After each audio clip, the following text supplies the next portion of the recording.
fogo na refinaria, sede do Partido Comunista em chamas. E uma frase ecoando nas ruas: tirania cai. Cubanos atearam fogo a símbolos centrais do regime, e as imagens que você vai ver aqui mostram que isso pode ser maior do que parece. O que realmente aconteceu na refinaria Nico Lopes? Por que esse ataque muda o jogo? E será que estamos diante do momento mais delicado do poder cubano em mais de 6 décadas? Hoje você vai entender o que está por trás dessas chamas. E por que o que começou com fogo pode terminar em algo muito maior. Fique até o final, porque isso pode ser o início de uma ruptura histórica.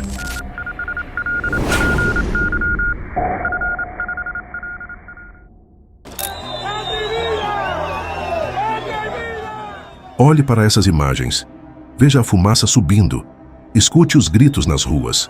Cubanos atearam fogo à refinaria e à sede do Partido Comunista. Tirania cai, gritavam nas ruas. A imagem que correu pelas redes mostra fumaça densa subindo da refinaria Nico Lopes, em Havana. Não é apenas um incêndio industrial, é um símbolo em chamas. A refinaria atingida não é qualquer instalação. É uma das principais infraestruturas energéticas da ilha. Cuba já vinha enfrentando apagões de até 20 horas por dia. Hospitais funcionando com geradores. Transporte público praticamente paralisado. Indústrias operando no limite.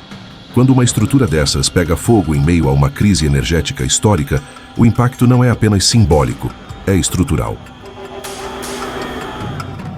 E então veio o segundo alvo, a sede do Partido Comunista. Isso muda tudo.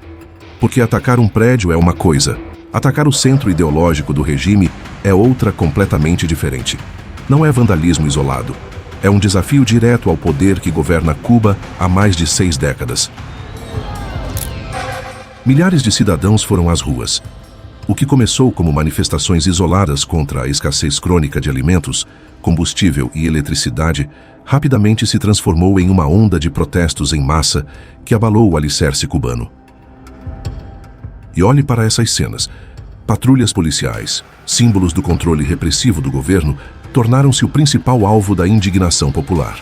Em várias cidades-chave, grupos de manifestantes passaram a atirar pedras e objetos contundentes contra viaturas, forçando os agentes a recuar.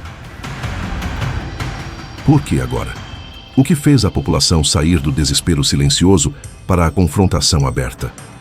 A resposta começa na economia. Escassez de alimentos, inflação crescente, falta de combustível, um sistema que já não consegue garantir o básico. Quando a energia acaba, o transporte falha e a comida some, o medo começa a perder força. Mas para entender por que o fogo pode significar algo maior, precisamos olhar para o que já vinha acontecendo muito antes das chamas. Cuba não entrou em colapso da noite para o dia. A crise é acumulativa. A ilha depende historicamente de combustível importado. Durante anos, a Venezuela enviou petróleo subsidiado. Quando Caracas entrou em crise, esse fluxo diminuiu drasticamente. Resultado: termoelétricas envelhecidas operando no limite, apagões constantes e uma população exausta. E aqui surge uma pergunta fundamental. Um regime resiste quando consegue manter o controle. Mas como controla um país que literalmente fica no escuro? Os apagões de até 20 horas por dia não são apenas incômodos.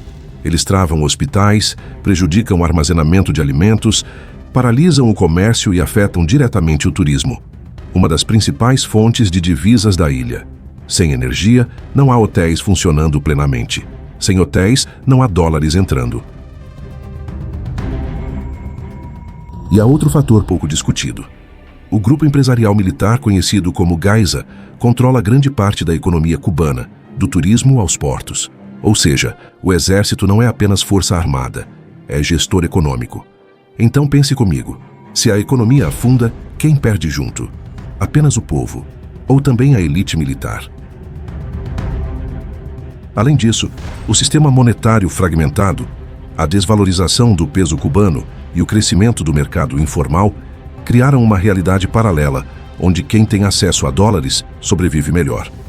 Isso amplia desigualdades dentro de um regime que sempre pregou igualdade.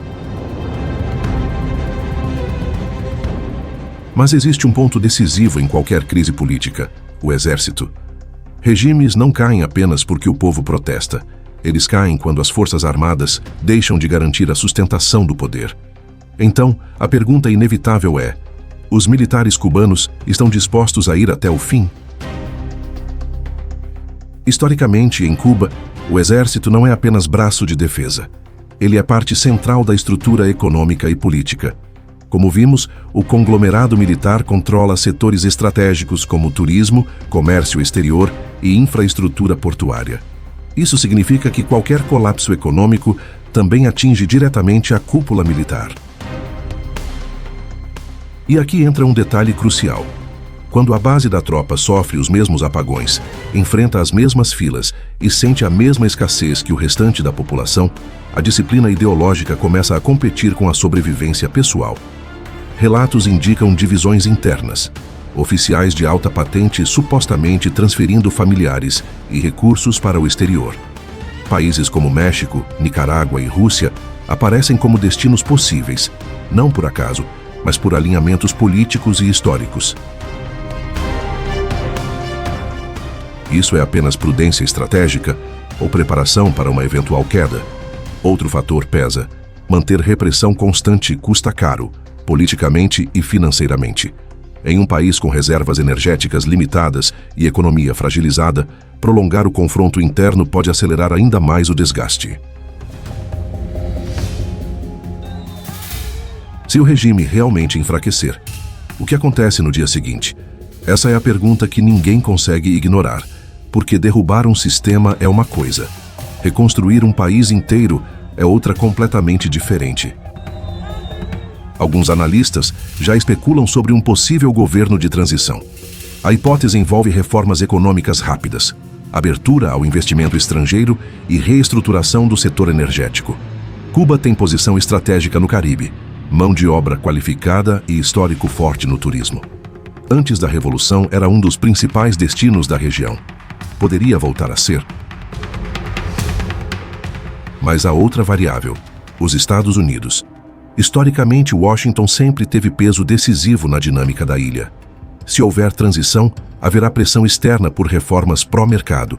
Investimentos em hotéis, agricultura, tecnologia e infraestrutura poderiam entrar rapidamente.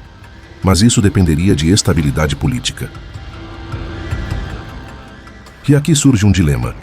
Uma mudança acelerada pode gerar crescimento ou caos temporário. Além disso, há a questão jurídica.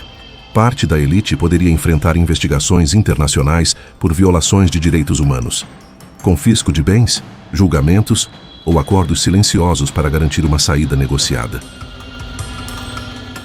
A população, por sua vez, parece enxergar no capitalismo uma promessa de oportunidade. Mas toda transição traz riscos. Países que passaram por rupturas bruscas enfrentaram inflação, desemprego temporário e disputas internas pelo poder. Então voltamos ao ponto inicial.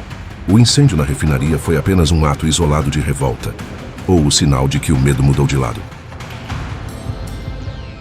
Cuba está à beira de uma transformação histórica desde 1959.